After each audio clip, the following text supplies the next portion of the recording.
बिस्मिल्लाहिर्रहमानिर्रहीम अस्सलाम वालेकुम।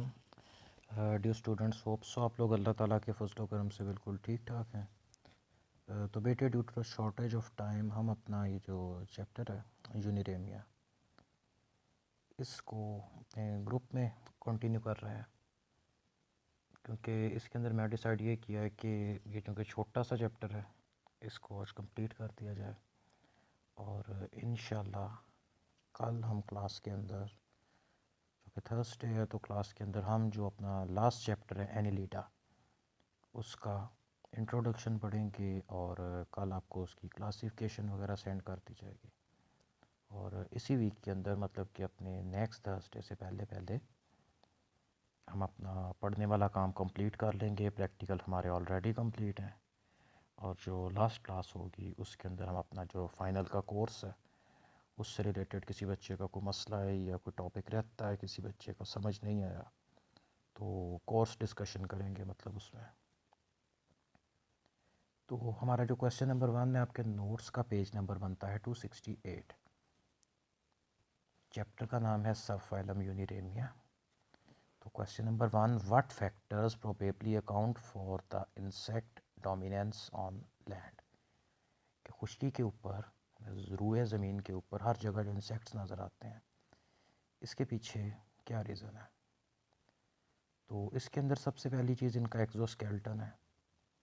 एक तो ये उनको बहुत अच्छे से सपोर्ट करता है, दूसरा डिके रेजिस्टेंट होता है, मतलब कि प्लास्टिक लाइक होता है और आसानी से गलता सड़ता नहीं है या ब्रेक डाउन नहीं होता। इसके अंदर वैक्स की थिक लेयर होती है, जिसकी वजह से ये वाटर रेजिस्टेंट भी होता है। सेकंड, इनके अंदर फ़्लाइट की एबिलिटी पाई जाती है, यानी कि जानदारों का एक पहला ग्रुप है जो उड़ सकते हैं। इसके बाद जो फ़्लाइट हम देखेंगे वो सिर्फ बर्ड्स के अंदर है, और मैमल्स का सिर्फ एक ऑर्डर है, ऑर्डर कायरोप्टेरा, जिसके अंदर चमगादड़ें आती हैं, बैट्स, वो उड़ सकते हैं। इससे जितने भी एनिमल पहले हम पढ़ चुके हैं, और इवन के फाइलम एनिलिडा जो भी पढ़ना है, इनमें से कोई भी उड़ता नहीं है।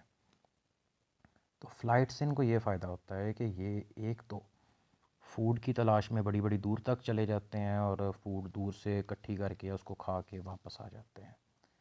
दूसरा, ये नए हैबिटेट आसानी से और जल्दी ढूंढ लेते हैं, और अगर नया हैबिटेट इनकी मौजूदा लोकेशन से काफ़ी दूर भी है, तब भी उसको इजीली जाके ढूंढ सकते हैं और वहाँ पे रह सकते हैं। और थर्ड पॉइंट इसके अंदर ये कि अगर अनफेवरेबल कंडीशन है, किसी एक इलाके का मौसम ठीक नहीं है, वहाँ पे खाना ख़त्म हो गया, वहाँ पे कोई डिज़ीज़ या पैरासाइट का अटैक हो गया, तो ये सिंपली उस इलाके को छोड़ के किसी दूर के इलाके में जाके रह लेते हैं।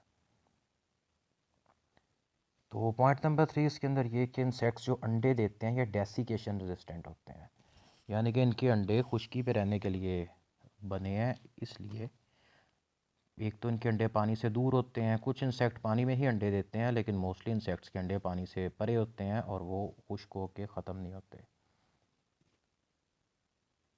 चौथा पॉइंट है कि इनकी रिप्रोडक्टिव पोटेंशियल बहुत ज़्यादा है, और इंसेक्ट्स लाखों की तादाद में अंडे फ़ी सीज़न दे सकते हैं। उसके अंदर से अगर चंद एक भी सरवाइव कर जाएं, मतलब इसकी स्पीशीज़ कॉन्टीन्यूड है।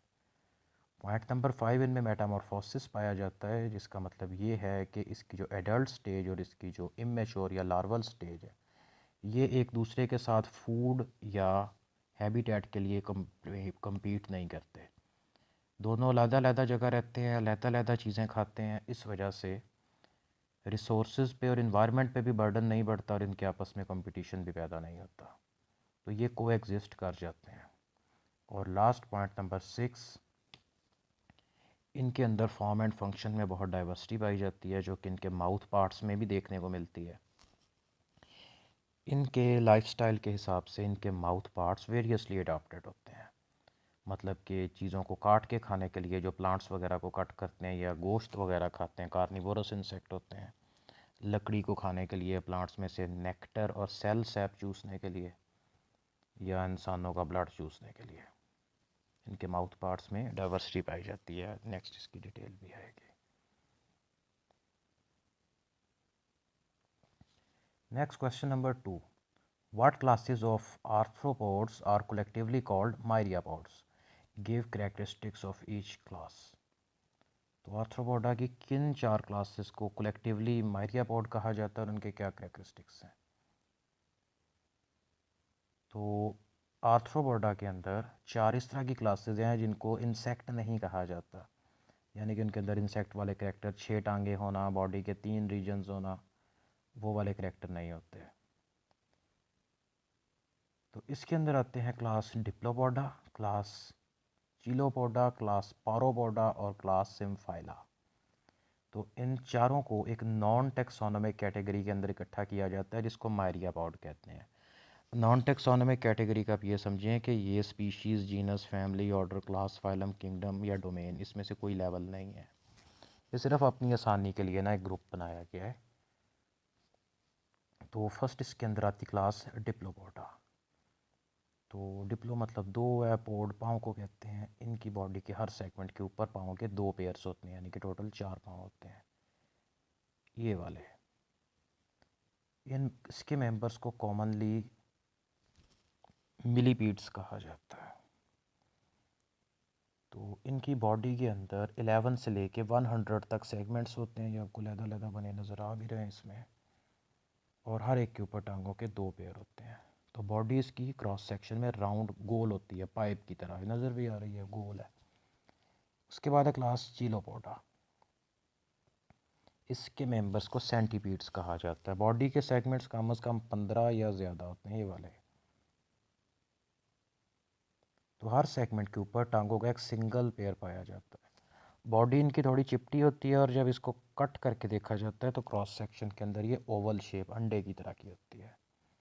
और इनके अंदर पॉइजन क्लॉज पाए जाते हैं, जिससे ये अपने शिकार को, या इनको कोई तंग करे, या जो इनका प्रेडेटर है, ये उसको रिपेल करने के लिए उनको इजीली यूज़ कर सकते हैं, और उसको काफ़ी ज़्यादा पेन भी होता है इससे।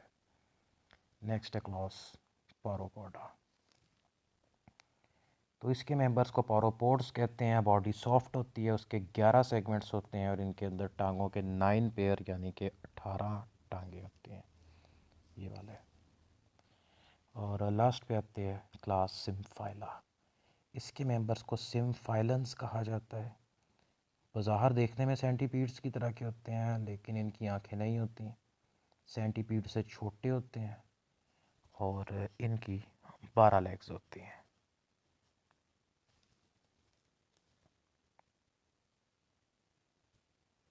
Next question number 3, how do millipedes discourage their predators. तो अपने प्रेडेटर्स को परे भगाने के लिए जो मिलीपीड्स हैं, डंक वगैरह तो नहीं मारते, लेकिन इनके अंदर एक स्पेसिफिक ग्लैंड्स होते हैं जिनको रीपग्नाटोरियल ग्लैंड्स कहा जाता है। ये उस ग्लैंड का स्ट्रक्चर है। इस ग्लैंड के अंदर ये हाइड्रोजन सायानाइड HCN वो प्रोड्यूस करते हैं। तो ये दूसरे जानवरों को परे भगाने के काम आता है।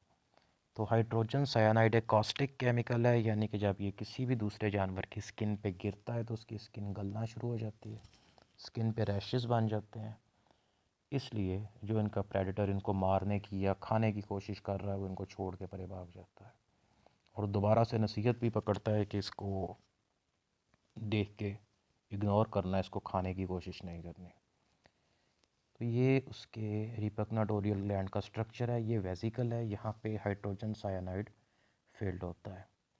ये इसका मुंह है जहाँ से वो हाइड्रोजन सायानाइड बॉडी से बाहर निकलता है, और इसके दरमियान में एक वेल्व यानी कि एक तरह से प्लग लगा हुआ है जो इसको बंद रखता है। ये मसल है, मसल कंट्रैक्ट होता है, ये प्लग साइड को खींच जाता है, वेसिकल कंट्रैक्ट होता है, और एकदम से शावर की तरह से हाइड्रोजन सायानाइड की फवार उसके ऊपर पड़ती है, और वो वहाँ से फिर भाग जाता है। Next question number 4, how is an insect characterised and recognised. यानी कि एक आर्थ्रोपोड है, आप कैसे पहचानेंगे कि ये क्लास इंसेक्टा का मेंबर है या नहीं है। तो इंसेक्ट्स यानी कि क्लास हेक्सापोडा या क्लास इंसेक्टा, इनके जो करेक्टर्स हैं, फर्स्ट ऑफ ऑल इनकी बॉडी को 3 टैगमेटा यानी कि 3 फंक्शनल रीजन्स के अंदर डिवाइड किया जा सकता है। तो फर्स्ट ऑफ ऑल इसका हेड होता है, फिर इसका थोरिक्स है, और ये लास्ट पे इसका एब्डोमेन है।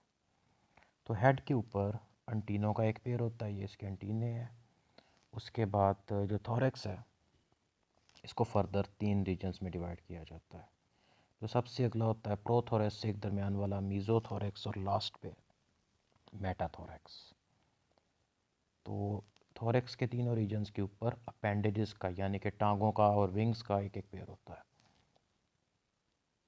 पॉइंट नंबर 2, जितने भी एडल्ट इंसेक्ट्स होते हैं इनमें टांगों के 3 पेयर यानी कि 6 टांगें होती हैं और हर टांग उसके जो 3 हिस्से हैं इसके थोरैसिक रीजन के उसके साथ अटैच होती हैं।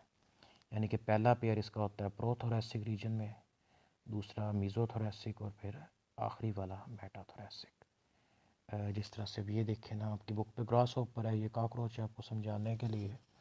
इसमें प्रोथोरैसिक रीजन, मीज़ोथोरैसिक रीजन और मेटाथोरैसिक रीजन तीनों अलग-अलग से डिफ्रेंशिएटेड है।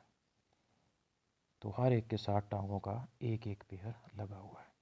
यानी कि इसकी 4 लेग्स हैं, इसकी अगली टांगें, मिड लेग्स हैं दरमियान वाली, और हाइंड लेग्स हैं इसकी पीछे वाली टांगें। उसके बाद इसके विंग्स हैं, तो इसका मोस्ट इंसेक्ट्स इनके अंदर विंग्स के 2 पेयर होते हैं।